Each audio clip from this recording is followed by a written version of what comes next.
ദൈവ തിരുനാമത്തിന് മഹത്വം ഉണ്ടാകട്ടെ. കർത്താവായ യേശുക്രിസ്തുവിൻ്റെ സ്നേഹം നിറഞ്ഞ നാമത്തിൽ നിങ്ങൾക്ക് ഓരോരുത്തർക്കും എൻ്റെ എളിയ വന്ദനം. യേശുക്രിസ്തു നമ്മെ ഓരോരുത്തരെയും സ്നേഹിക്കുന്നു. യേശുക്രിസ്തു തൻ്റെ സ്നേഹം വെളിപ്പെടുത്തിയത് കേവലം വാക്കുകൾ കൊണ്ടോ ചില പ്രവർത്തനങ്ങൾ കൊണ്ടോ മാത്രമായിരുന്നില്ല. ഒരിക്കലും അങ്ങനെയായിരുന്നില്ല.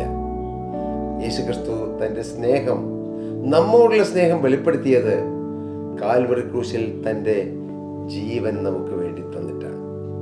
ജീവരക്തം നമുക്ക് വേണ്ടി തന്നിട്ടാണ്. ആ സ്നേഹം, ഇതുപോലെ മറ്റൊരു സ്നേഹം വേറെ എങ്ങും നമുക്ക് കാണാൻ കഴിയുകയില്ല. നമ്മെ സ്നേഹിക്കുന്ന ഒരുപാട് പേരുണ്ടാകാം, അല്ലേ? നമ്മെ ആത്മാർത്ഥമായി സ്നേഹിക്കുന്ന ഏതാനും പേരുണ്ടാകാം. എന്നാൽ എല്ലാം മറന്ന്, എല്ലാം തന്ന്, സ്വന്തം ജീവൻ തന്ന് നമ്മെ സ്നേഹിച്ച ഒരാളേ ഉള്ളൂ. അതാണ് കർത്താവായ യേശുക്രിസ്തു. ഈ യേശുക്രിസ്തുവിൻ്റെ സ്നേഹത്തിലേക്കാണ് ഞാൻ നിങ്ങളെ എല്ലാവരെയും സ്വാഗതം ചെയ്യുന്നത്. ക്രിസ്തുവിൻ്റെ സ്നേഹം നമ്മെ നിർബന്ധിക്കുന്നു. ക്രിസ്തുവിൻ്റെ സ്നേഹം നിർബന്ധിക്കുന്നതുകൊണ്ടാണ് ഞങ്ങൾ നിരന്തരമായി ശുശ്രൂഷകൾ ചെയ്യുന്നത്. യേശുക്രിസ്തുവിൻ്റെ സ്നേഹം, കാൽവറിയിലെ സ്നേഹം, ഈ ക്രിസ്തുവിൻ്റെ സ്നേഹം, ആ സ്നേഹത്താൽ നാം പിടിക്കപ്പെട്ട് കഴിഞ്ഞാൽ പിന്നെ നമുക്ക് ഈ ഭൂമിയിലുള്ള പല കാര്യങ്ങളും വേണ്ട എന്ന് തോന്നും. എല്ലാം ഉണ്ടായിരുന്ന അപ്പോസ്തലനായ പൗലോസ്, അദ്ദേഹത്തിൻ്റെ കാലഘട്ടത്തിൽ അന്ന് ലഭിക്കാവുന്ന ഏറ്റവും വലിയ പഠനം ലഭിച്ചയാളാണ് അപ്പോസ്തലനായ പൗലോസ്. ഗമാലിയേൽ എന്ന് പറയുന്ന അന്നത്തെ വലിയ യൂണിവേഴ്സിറ്റിയിലെ ഏറ്റവും നല്ല പ്രൊഫസറുടെ പാദത്തിലിരുന്നാണ് അപ്പോസ്തലൻ പഠിച്ചത്. എല്ലാം ഉണ്ടായിരുന്നു. എബ്രായരിൽ ജനിച്ച എബ്രായനായിരുന്നു.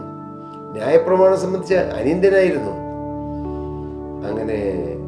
അങ്ങനെ ഒരുപാട് ഗുണങ്ങളും സവിശേഷതകളും ശ്രേഷ്ഠതകളും പറയാനുണ്ടായിരുന്ന അപ്പോസ്തലനായ പൗലോസ് പറയുന്നു, ഞാൻ സകലവും ക്രിസ്തു നിമിത്തം ഛേദമെന്ന് എണ്ണുന്നു. യേശു ക്രിസ്തു നിമിത്തം എല്ലാം ഛേദം, എല്ലാം നഷ്ടം, ഒന്നും വേണ്ട. ആ ഒരു മനോഭാവം, അത് ക്രിസ്തുവിന് മാത്രമേ തരാൻ കഴിയുള്ളൂ. ഇന്ന് ഒരല്പം പണത്തിന് വേണ്ടി മനുഷ്യൻ എന്തുമാത്രം പ്രതിസന്ധികൾ ഉണ്ടാക്കുന്നു. മനുഷ്യനെ കൊല്ലുന്നു, ചതിക്കുന്നു. നാം വാർത്താമാധ്യമങ്ങൾ നോക്കിക്കഴിയുമ്പോൾ നമുക്ക് തന്നെ സങ്കടം വരും. മനുഷ്യന് വെറുതെ മൃഗങ്ങളെ കൊല്ലുന്ന പോലെ കൊന്നൊടുക്കുന്നു. സ്വന്തം സഹോദരങ്ങളെ, സ്വന്തം ഭാര്യയെ, സ്വന്തം ഭർത്താവിനെ, സ്വന്തം മക്കളെ, ഇങ്ങനെ എന്ന് വേണ്ട അങ്ങ് കിടക്കുന്നു നിരകൾ. ഒന്നിനും മടിയില്ലാത്തൊരു സമൂഹം. അന്ത്യകാലത്തെ ലക്ഷണമാണ്. ഞാനിതൊന്നും പറഞ്ഞ് ദീർഘിപ്പിക്കുവാനല്ല ഞാൻ ആഗ്രഹിക്കുന്നത്. എൻ്റെ പ്രിയപ്പെട്ടവരെ, ക്രിസ്തുവിൻ്റെ സ്നേഹത്താൽ നമുക്ക് നിറയണം. യേശു ക്രിസ്തുവിൻ്റെ സ്നേഹത്താൽ നാം പിടിക്കപ്പെടണം. യേശു ക്രിസ്തുവിൻ്റെ സ്നേഹത്താൽ നാം അനുദിനം ക്രിസ്തുവിൻ്റെ പാദത്തിലൂടെ നടക്കണം. ക്രിസ്തുവിൻ്റെ സ്നേഹത്താൽ പിടിക്കപ്പെട്ട് നാം കർത്താവിൻ്റെ വേലക്കാരായി നിൽക്കണം. ഓരോ ദിവസവും ക്രിസ്തുവിൻ്റെ സ്വഭാവം പ്രാപിക്കാനുള്ള ദാഹവും വിശുദ്ധീകരണത്തിലുള്ള കൊതിയും നമ്മെ ഭരിച്ച് നാം ക്രിസ്തുവിൽ ലയിക്കുന്ന അത്യന്തം ശ്രേഷ്ഠകരമായ അനുഭവത്തിലേക്ക് നാം കടന്നു വരട്ടെ പ്രിയരെ, നമുക്ക് തിരുവചനത്തിലേക്ക് നോക്കാം.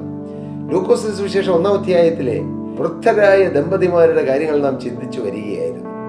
കുറെ കാര്യങ്ങളൊക്കെ നാം ചിന്തിച്ചു. എന്നാൽ അവിശ്വാസം മൂലം ചില കെടുതികൾ സക്കറിയാവിന്റെ ജീവിതത്തിൽ വന്നതിനെ കുറിച്ച് നമുക്കൊന്നൊന്ന് ചിന്തിക്കാം. വിശ്വാസം സ്വത്താണ്. വിശ്വാസം വലിയ സ്വത്താണ്. എന്നാൽ അവിശ്വാസം അത് അപകടമാണ്.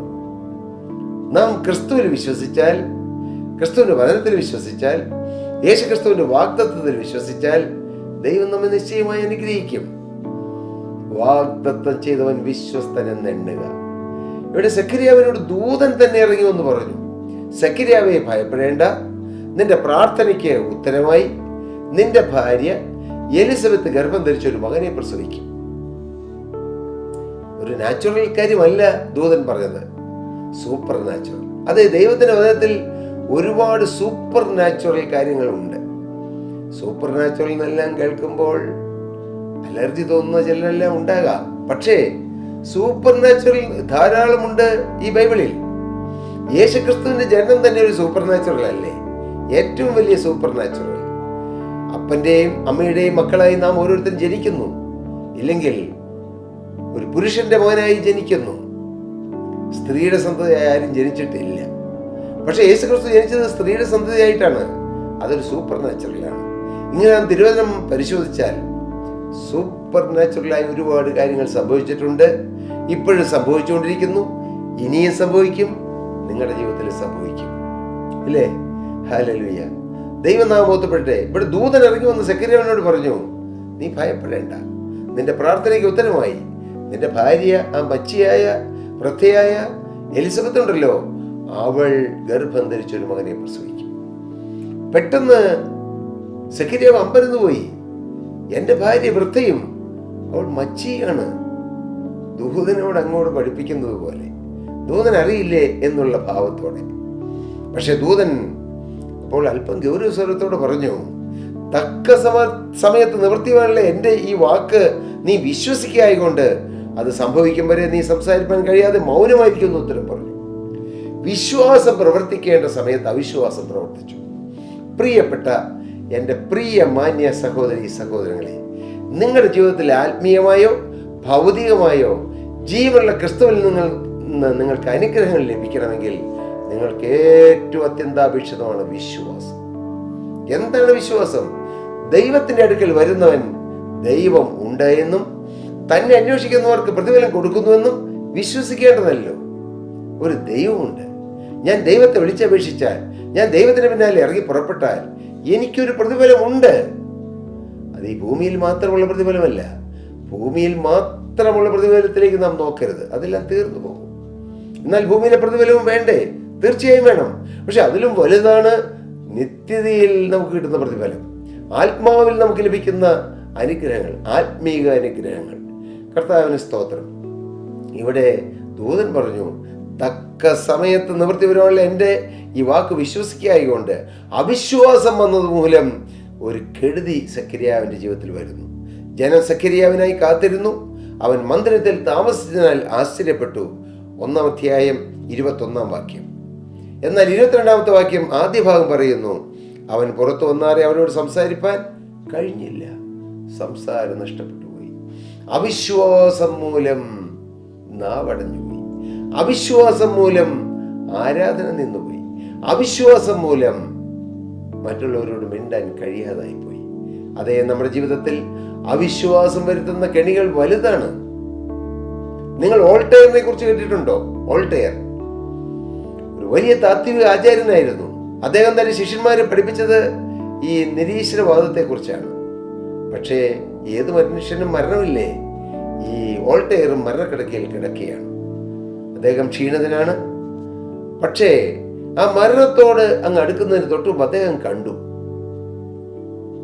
എല്ലാ മനുഷ്യരും അങ്ങനെ തന്നെ കാണും, മരണത്തിന് തൊട്ട് മുമ്പ്.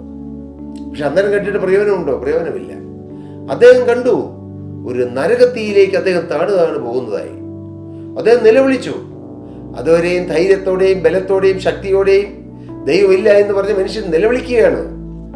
ഓ, I am sinking deep deep into the fire of hell. ഞാൻ നരകത്തിയിലേക്ക് താണു പോവുകയാണല്ലോ.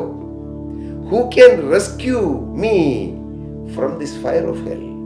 ഈ നരകത്തിൽ തന്നെ ആരും രക്ഷിക്കും? അദ്ദേഹം ഒത്തിരി നിലവിളിച്ചു. പക്ഷെ ആരും രക്ഷിക്കാൻ വന്നില്ല. എൻ്റെ പ്രിയരെ, നമുക്ക് ആയുസ്സുള്ളപ്പോൾ, ആരോഗ്യമുള്ളപ്പോൾ, സുബോധമുള്ളപ്പോൾ, ബലമുള്ളപ്പോൾ വിശ്വാസത്തോടെ ദൈവത്തെ വിളിച്ചപേക്ഷിക്കുക. ഒരു ദൈവമുണ്ട്. ഈ അഖിലാണ്ടത്തെ മെനഞ്ഞ ദൈവം, ആകാശത്തെയും ഭൂമിയെയും ചന്ദ്രനെയും നക്ഷത്രങ്ങളെയും മെനഞ്ഞ ദൈവം, സോളാർ സിസ്റ്റം ഉണ്ടാക്കിയ ദൈവം, ഗാലക്സീസ്, മിൽക്കി വേസ് എല്ലാം മെനഞ്ഞ ദൈവം. ഈ ദൈവം, ആ ദൈവത്തെ അപ്പ എന്ന് വിളിക്കാനുള്ള പദവിയാണ് നമുക്ക് ദൈവം തരുന്നത്. എന്താ പ്രിയരെ അതിൻ്റെ ഭാഗ്യം! എത്ര വലിയ ഭാഗ്യമാണ്! നിങ്ങൾ ഈ ഭാഗ്യം അനുഭവിച്ചുവോ? സ്വർഗത്തിലെ ദൈവത്തെ അപ്പ എന്ന് വിളിക്കാനുള്ള പദവി, അത് നാം നേടണം. അതാണ് ഒരു മനുഷ്യൻ ലഭിക്കാവുന്ന ഏറ്റവും വലിയ ഭാഗ്യം, വിശ്വാസം. ഹല്ലേലൂയ. അവിശ്വാസം വന്നത് മൂലം സംസാരം നിന്നു, ഊമനായി. അതിനാൽ അവൻ മന്ദിരത്തിൽ ഒരു ദർശനം കണ്ടുവെന്ന് അവർ അറിഞ്ഞു. അവൻ അവർക്ക് ആംഗ്യം കാട്ടി ഊമനായി പാർത്തു. ഇന്ന് അനേകർ ഊമരായി കഴിയുന്നു.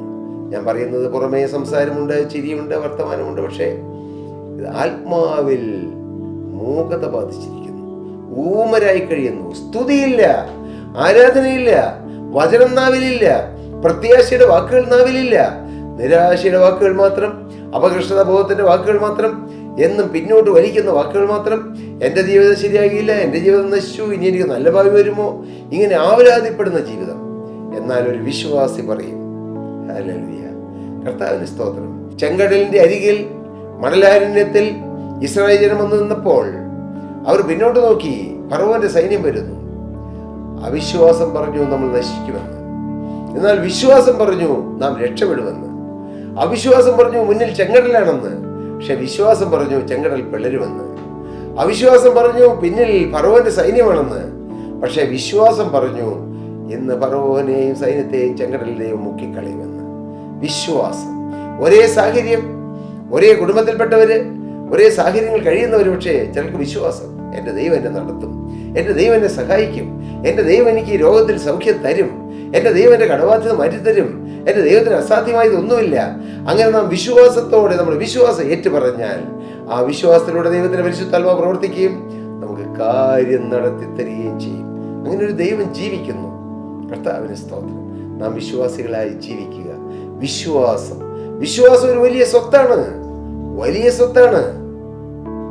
വിശ്വാസം വിറ്റാൽ വല്ല പൈസ കിട്ടുമോ? വിൽക്കാൻ പറ്റുന്നതല്ല. ഒറ്റയ്ക്ക് അവനവനും വിശ്വാസം. ഓരോരുത്തർക്കും വിശ്വാസം നേടിയെടുക്കണം. ക്രിസ്തുവിലുള്ള വിശ്വാസം, വചനത്തിലുള്ള വിശ്വാസം, വാഗ്ദത്തത്തിലുള്ള വിശ്വാസം, ദൈവകൃപയിലുള്ള വിശ്വാസം, ദൈവത്തിന്റെ സർവ്വശക്തിയിലുള്ള വിശ്വാസം.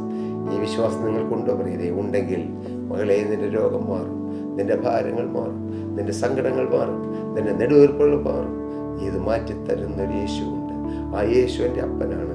ഞാൻ യേശുവിനെ സ്നേഹിക്കും, യേശുവിനെ സേവിക്കും, യേശുവിനെ ആരാധിക്കുമെന്നുള്ള തീരുമാനത്തോടെ മുന്നോട്ട് പോയാൽ ആ വിശ്വാസം നിങ്ങളുടെ ജീവിതത്തിൽ അത്ഭുതങ്ങളെ പ്രവർത്തിക്കും.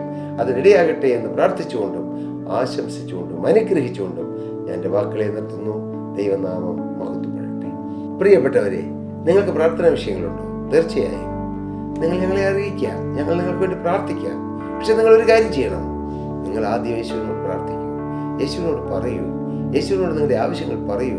യേശുവിനെ രക്ഷിതാവും കർത്താവായി സ്വീകരിച്ചിട്ട് സ്വന്തം അപ്പനെ വിളിക്കുന്നതിലുപരിയായി, അമ്മയെ വിളിക്കുന്നതിലുപരിയായി എൻ്റെ അപ്പ എന്ന് വിളിച്ച് നിങ്ങളുടെ ആവശ്യങ്ങൾ യേശുവിനോട് പറയൂ.